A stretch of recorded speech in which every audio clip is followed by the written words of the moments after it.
Nimba uri umubyeyi ukaba ufite umwana wibaza nuhe mwuga naba murihiriye, please gufotora ni imyuga myiza. Ngenda tanga ubuhamya nk'umuntu maze imyaka 5 muri industry mbyize, ari nabyo nkora aribyo bintunze, bifite amafaranga kanishi bwa moto, ariko nako bukaza bufite innovation. Uko umuntu ashobora kwigira moto abyiziye kuri telefone ye, akabanza hari amasomo twateguye, twafashe moto tureshwanyaguza kuva ku mupine kugera kuri moteri, bayikora gutundi moto ikorwa gute.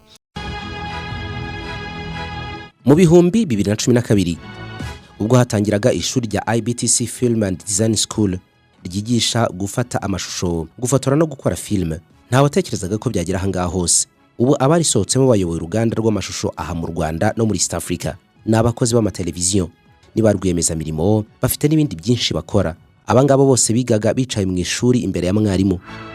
Ubu noneho IBTC Film and Design School yabise ku rundi rwego, iri kwigisha benshi vuba kandi neza kurusha mbere. Impamvu nuko ubu bakoresha ikoranabuhanga ryo kwigishiriza kuri internet online. Murakaza neza ku rubuga rwa IBTC akanyerezo e-learning.com cyangwa se ukanayibona unyuze ku rubuga rusanzwe rwa IBTC Film School. Ibyiza by'iyi program nuko ihendutse kurushaho, ukigira aho uri hose ku isi kandi ukigira igihe cyose ushakiye. Kwiyandikisha nabwo unyura kuri IBTC akanyerezo e-learning. Duhamagare kuri 0788 54 302 na 07 28 54 302. Umwihariko w'aya masomo nuko noneho IBTC bari kwigisha ubukanishi bwa moto ku buryo ishwanyaguza ugashyira hariya ukongera ukayiteranya mu kanya nk'ako guhumbya, kandi byose biri online. Amashuri amasomo y'imyuga igihe gito byo ta short courses. Ubwo rero tuje kubabwira udushya dufite. Yego, tudatinze mu magambo make, IBTC ni ibiki, hanyuma utubwire icyo tuzaniye nonanga. Murakoze cyane nkunda. IBTC bivuga Innovation Business Technology College, ni ishuri nyine ryigisha imyuga. Ubwo iri mu dushya, ariko itanga amafaranga, ariko no mu buryo buri academique, kuko ibintu nimba tuvuze ngo gukamera ni science, nuko abantu babyiga kandi bitanga n'amafaranga, kandi bisaba nuko byigwa neza mu buryo bukurikiranye neza. So rero muri make IBTC tugira amashuri ari mu byiciro bitatu. Hari cya filmmaking kirimo ibyo gufata ama video, ubwo abantu bashaka kwiga gufata video, gutunganya ama video yaba y'ubukwe yaba y'indirimbo nk'izi twahoze twumva mu buryo bwa audio, ariko hari amashusho yazo kuri YouTube naye hose. Hari abakameramani baba barazifashe neza, nibyo twigisha kubikora. Uburyo wafata ama video mu event runaka, mu bukwe se cyangwa mu birori, cyangwa kuyobora amashusho kuri televiziyo, ibintu nk'ibyo ngibyo. Na amasomo y'igihe gito rero. Icyo tubwira abakunzi ba Life Radio badukurikira umunsi ku munsi nuko dufite promotion, turifuza ko baza kubyiga mu gihe cya promotion. Nimba umuntu ashaka gufotora, kwiga gufotora, gufata video, kweditinga amafoto, urabizi bigezweho, gukora zino design zamamaza, bino byapa byamamaza, gukora za invitation, gukora save the date, gukora amaposters kuri social media, nabyo ni ibintu bigezweho. Rero tukagira ngo abantu baze bige mu gihe cya promotion. Mu gihe cya promotion cyo kugabanyirizwa 30%, kandi birarangira no ku kwezi, kandi tuba dufite amakarasi ari gutangira.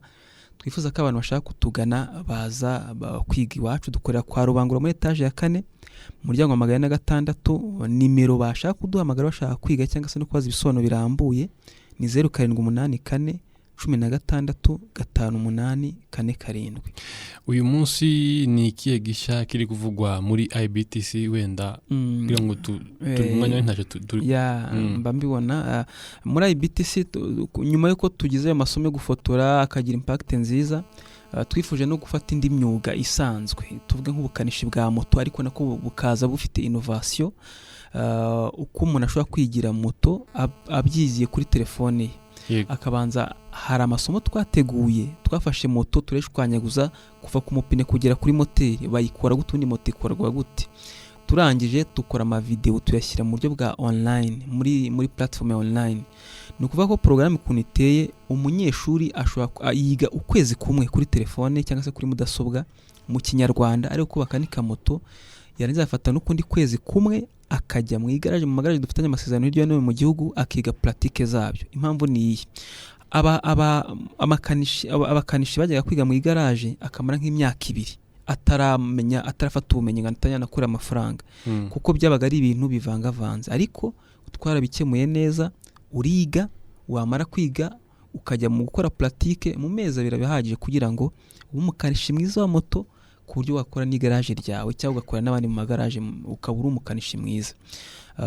Nibyo dufite byagashya muri iki gihe cya none, ariko nanone ayo masomo navuze yo gukamera, gufotora, gukora ibyapa, gukora amavideo, byose abantu bashobora kubyiga mu buryo bwa online baciye kuri y3.ibtc-e-learning.com.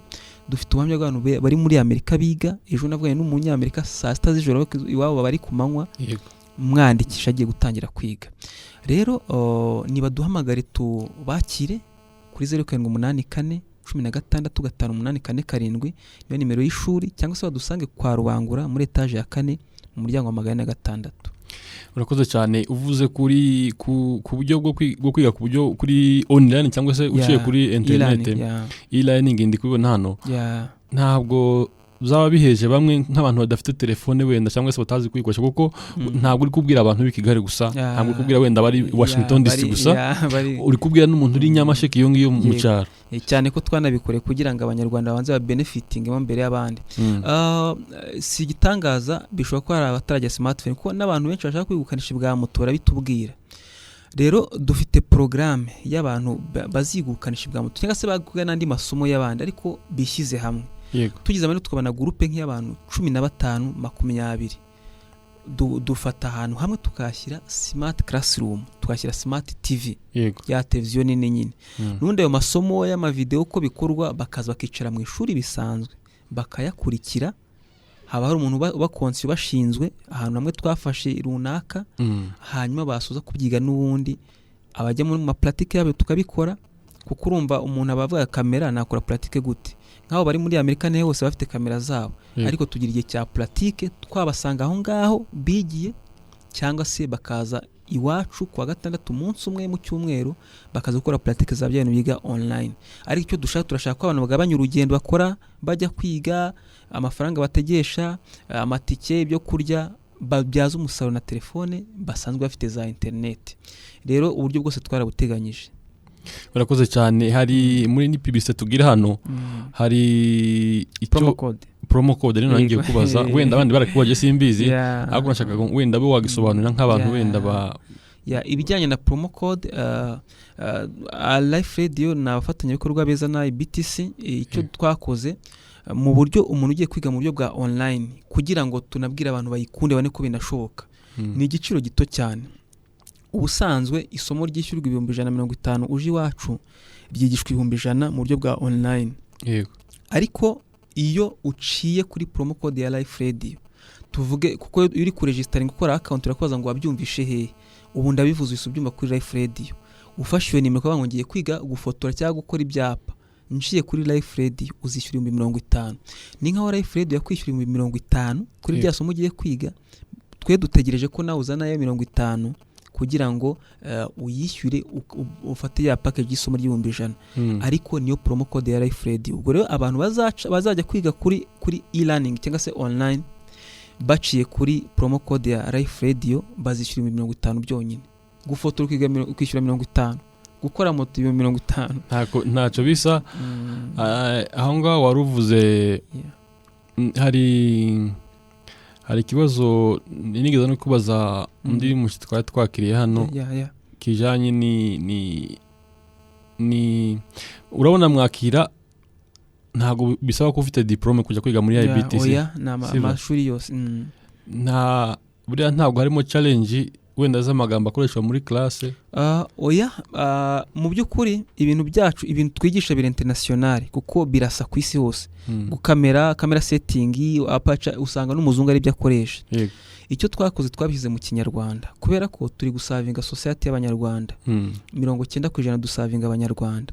Rero ibintu byacu ahubwo bishwanyaguje mu rurimi rw'Ikinyarwanda kiri pire, ku buryo umuntu nimba kubwiye ngo apacha ikora iki cyangwa se pen tool niki muri Photoshop, umubwira ikintu gakora mu Kinyarwanda akabyumva neza, kubera ko umuntu aza atarabashe kugira amahirwe yo kwiga ngo arangize kandi akeneye umwuga mu by'ukuri.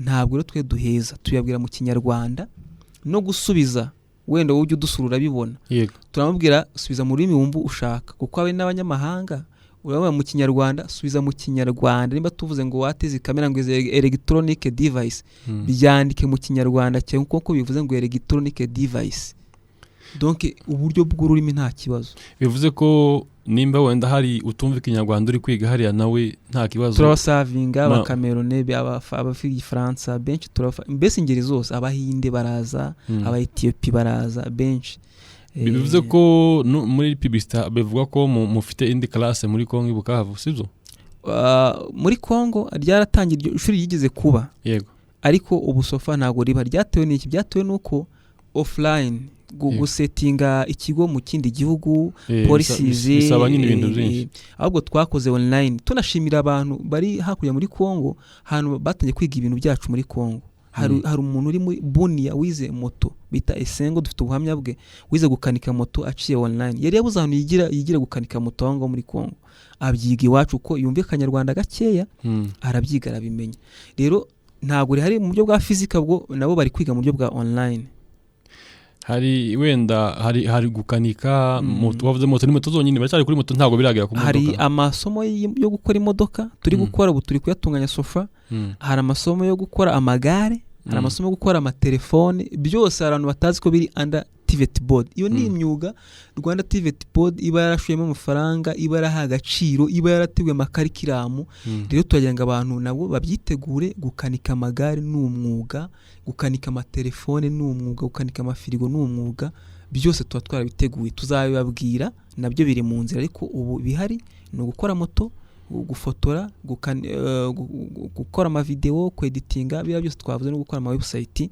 ariko n'ibindi tuzagenda tubabwira uko bizagenda biza ariko biri vuba cyane hanyuma dusoza sinzi nimbe wenda hari icyo nibagiye kubaza ushobora kubwira umuntu ukurikiye ubu nyine duteze amatwi ubu yego icyo twababwira niba tugane nimba umuntu yarasoje kwiga hashize kinini ategereje akazi atarabona uburyo ashobora kuza kiga umwuga nimba ufite umwanya w'umupapa uko wamwana kose mu kazi ugasagura umwanya ni byiza ko wakwiga umwuga kuko umwuga we uzagutunga igihe cyose nimba uri umubyeyi ukaba ufite umwana wibaza nuhe mwuga naba murihiriye please gufotora ni imyuga myiza ngenda tanga ubamye nk'umuntu maze imyaka 5 muri industry mbyize ari nabyo nkora ari byo bintunze bifite amafaranga kandi bigezweho ikindi ababyeyi bafite abana biga multimedia muri secondaire twatangiye kwakira abastageri benshi mu kwezi kwa kane ni stage rero bazaze bakore stage wacu nabo turi kubateguza kandi tugira programme kwiga kwa mbere kwa gatanu cyangwa se weekend iba hari cyangwa se kwiga amasaha yose wahitamo saa 2 saa 4 saa 4 saa 6 kugeza saa 2 z'ijoro umuntu ahitamo amasaha 2 ku munsi rero baduhamagara kuri 0784165847 turabasobanurira mu gikari sono birambuye ugize neza narangiye kubaza ikibazo cy'umuntu wenda ujya ukazi saa 3 akakavaho saa 11 yego ariko numva wahise gusubiza kuko hari programme ya nyuma saa 12 irangira saa 2 yaje kwiga iwacu barakoze cyane reka tugushimire ya nimwe mukoze ariko akaga kabaho rwose ubwo uzi wa muhungu wanyiciye amafoto uko ambwiye ngo rekamo amafaranga ngo twongere dukodesha imyenda y'abageni ngo nawe yongera dufotore nkaho birimo kuba hanyuma se ubwo gitifu muramuhamagara nawe muri iyo kinamicora suko kandi ubundi nakubwiye ntibishinge IBTC rwose nibo bahanga mu gufotora ibirori sinzi niba uri kumva karite byikorewe n'abarimu babyigisha IBTC uyu ni wa mwarimu usobanutse ku mashusho bigashimangirwa n'abo yareze bahagaze neza ku isoko ry'umurimo IBTC byayiteye ishema iti byiza bikeneye akanyuzo ituzanira IBTC production ariko tekereza umutoza wo guhamiriza yigiriye mu mudiho aho ntabwo ashakisha ushaka filime documentaire ikoze kinyamwuga urifuza ubutumwa bwamamaza ibikorwa byawe bikaba kimenya bose egera IBTC production kimwe nawe ufite ibirori wifuza ko bitazibagirana cyangwa uri umuhanzi ukeneye clip y'indirimbo nibavuga IBTC production uzumva ifoto ikeye ya yindi yivugira iwabo wa graphic design na web design ibi byose kandi bigakorwa bitakugoye mu giciro mu kanya nk'ako guhumbya IBTC production ni Kigali kwa Rubangura muri etage ya 4 mu muryango wa 406 wanahamagara kuri 0788 55 80 94. ese we ba basore bawe babona akazi bakirangiza umwe mukuru atukanshakira amafaranga ngacuruza inti ngaya murumuna we ati njye nyihera make njye muri IBTC kwiga film making ubwo byabaye nyagucuruza amafaranga murumuna we wiyigiye umwuga ubu no mukire niwe utunze imiryango ngo uzashobora hanze IBTC Film School ni kwa Rubangura muri etaje ya 4 mu muryango 406 wanahamagara 0788543002 bitise ukajya ku rubuga wa3.ibtcfilmschool.com. mu bihumbi 2012 ubwo hatangiraga ishuri rya IBTC Film and Design School ryigisha gufata amashusho, gufotora no gukora filime, nta watekerezaga ko byagera ahangaha hose. Ubu abarisohotsemo bayoboye uruganda rw'amashusho aha mu Rwanda no muri East Africa. Ni abakozi b'amateleviziyo, ni ba rwiyemezamirimo, bafite n'ibindi byinshi bakora. Abangabo bose bigaga bicaye mu ishuri imbere ya mwarimu. Ubu noneho IBTC Film and Design School yabise ku rundi rwego, iri kwigisha benshi vuba kandi neza kurusha mbere. Impamvu nuko ubakoresha ikoranabuhanga ryo kwigishiriza kuri internet online. Murakaza neza ku rubuga rwa IBTC akanyerezo e-learning.com cyangwa se ukanayibona unyuze ku rubuga rusanzwe rwa IBTC Film School. Ibyiza by'iyi program nuko ihendutse kurushaho, ukigira aho uri hose ku isi kandi ukigira igihe cyose ushakiye.